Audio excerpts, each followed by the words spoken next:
I love watching movies. I watch movies all the time. It's one of my favorite pastimes. It's the thing I do when I have nothing else to do. And sometimes it's the thing I do when I have a lot of other things I'm supposed to be doing. You know what? Let's watch a movie. And when I watch movies, I love to look for little things that sometimes other people might not even notice.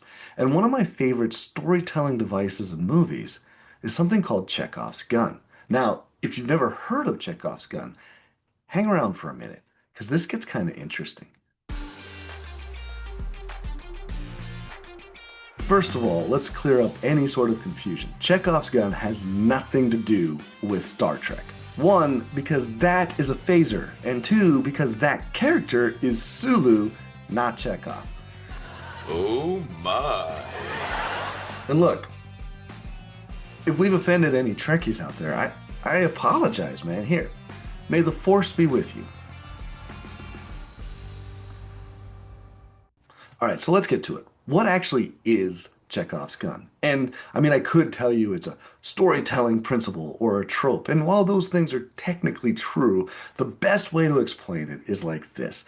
If in a movie you see a gun in the first act, it's going to go off in the third act. In other words, nothing in a story should be wasted. You know what? How about an example?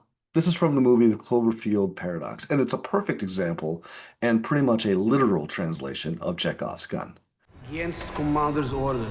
In the movie The Cloverfield Paradox, in an early scene about a half hour in, we see a gun 3D printed. Once the crew finds out about it, they do the wise thing and they decide to lock it up. Since when is there a gun? What happened? Now, if you know anything about Chekhov's gun, you know that's going to come up later. Actually, fast forward about an hour into the movie, and then you get this. And the gun, of course, is going to be the most important thing to the resolution of this film. You want to know the beautiful thing about Chekhov's gun? It doesn't actually have to be a gun. It can be anything and any object, line of dialogue, or any detail that is clearly shown to the audience early on can later become the key to the story's resolution. One of my personal favorites uses of this is Chekov's matchstick from the movie Cobra.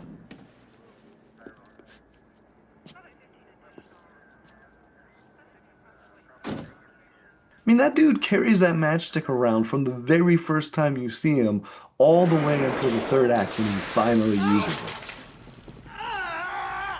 You have the right to remain silent.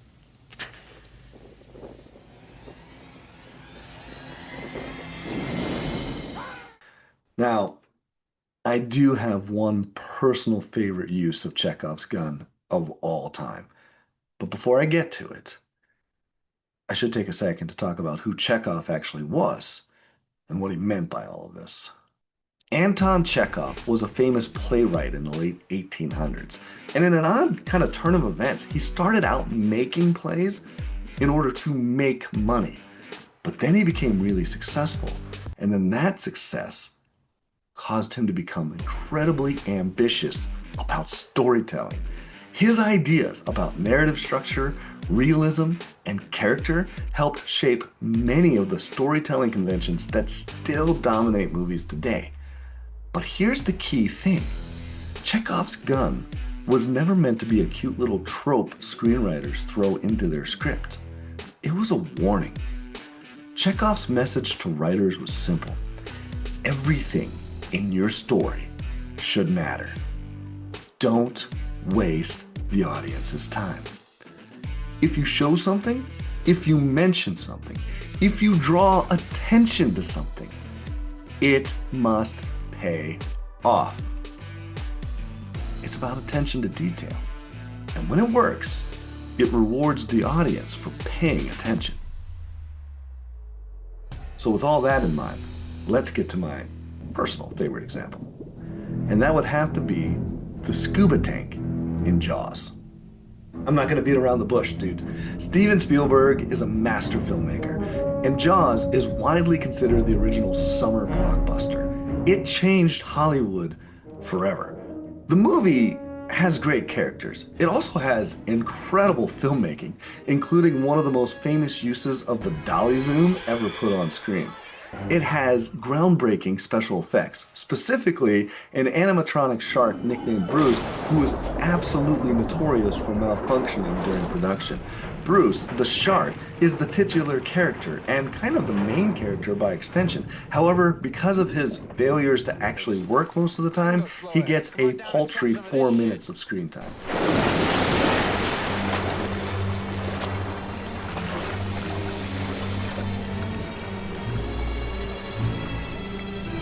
Honestly, I could spend an entire episode, or even an entire series, breaking down all the things that make Jaws a masterpiece. You're gonna need a bigger boat. I simply don't have the time. So today we're going to focus on just one object. That would be the scuba tank.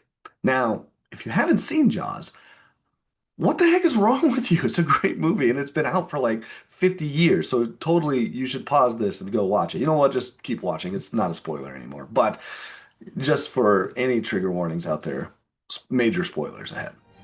What I love about the scuba tank in Jaws is that it isn't used for its intended purpose. Although technically Hooper does go scuba diving with one of them, it's the other one I'm talking about. This is a brilliant piece of misdirection, and it's anything but random. The scuba tank is carefully planted. In fact, the scuba tank is one of the clearest examples of Chekhov's gun you'll ever see. So let's set it up. Early in the film, oceanographer Matt Hooper, played by Richard Dreyfuss in one of his earliest roles, by the way, is talking with police chief Martin Brody, played by Roy Scheider. Although, of course, talking is not really accurate to the scene that they're in. Now, they've been on the water for quite some time looking for a 25-foot great white shark, and things are getting a little bit tense. And then this happens. Damn it, Martin! This is compressed air. Well, what the hell kind of a knot was that? You pulled the wrong one. You screw around with these tanks and they're gonna blow up. And this does two things. First, it shows us the scuba tank, and second, it tells us what it's capable of. Now, many people, including the team of Mythbusters, have pointed out that in reality, the world we live in, a scuba tank would not explode like that. But this is not a mistake. This is a lesson. In fact, it's the lesson. This is what Chekhov's gun is all about. Stories don't have to be realistic, but they do have to follow their own internal logic. If your characters can say, jump 20 feet in the air, you should probably give the audience a reason for why they can do that. Maybe they're on another planet. Maybe they have superpowers. Maybe they're inside a computer simulation. The point is, the audience needs the rule book. And in Jaws, the rule is simple. Scuba tanks explode when punctured. We know this because the movie tells us, so we believe it. Yeah, that's real fine, expensive gear you brought out here, Mr. Hooper. But I don't know what that bastard shark's gonna do with it. Might eat it, I suppose. Seen one eat a rocking chair one time. Now, let's fast forward to the final act. If you were expecting a 25-foot great white shark to cause absolutely pure, unadulterated chaos in a movie titled Jaws, you're in luck, because that's exactly what happens. The boat is mostly destroyed. Hooper is scared to death on the bottom of the ocean. Quint is dead. He's inside the shark. He got eaten. And Scheider's character, Martin Brody, is left all alone on a quite literal sinking ship with a dangerous animal circling him. But the movie hasn't forgotten about that earlier scene. Because now, the shark has a scuba tank lodged in its mouth. Quick side note, this ending does not happen in the book. Now, I know that because I wrote a book report on Jaws for Mrs. Netzer's English class, and I included the scuba tank explosion.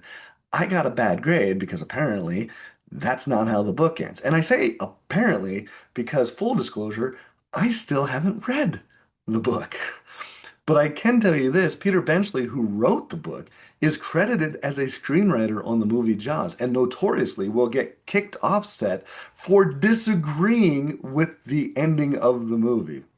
So there's Chief Brody, clinging to a sinking ship, rifle in hand, staring down a massive great white shark with a scuba tank in its mouth.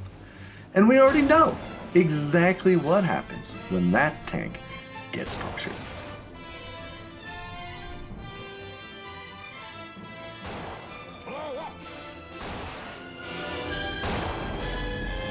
Smile, you son of a...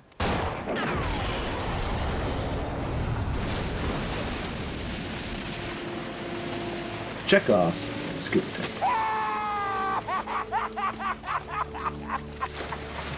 And here's the fun part. There's a psychological phenomenon called the frequency illusion, also known as the Bader-Meinhof effect. It goes like this. Once you learn about something, you suddenly start seeing it everywhere. And that's what happens with Chekov's gun.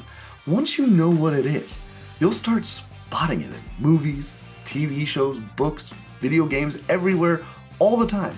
And honestly, that just makes watching movies even more fun. Because now you're in on the trick.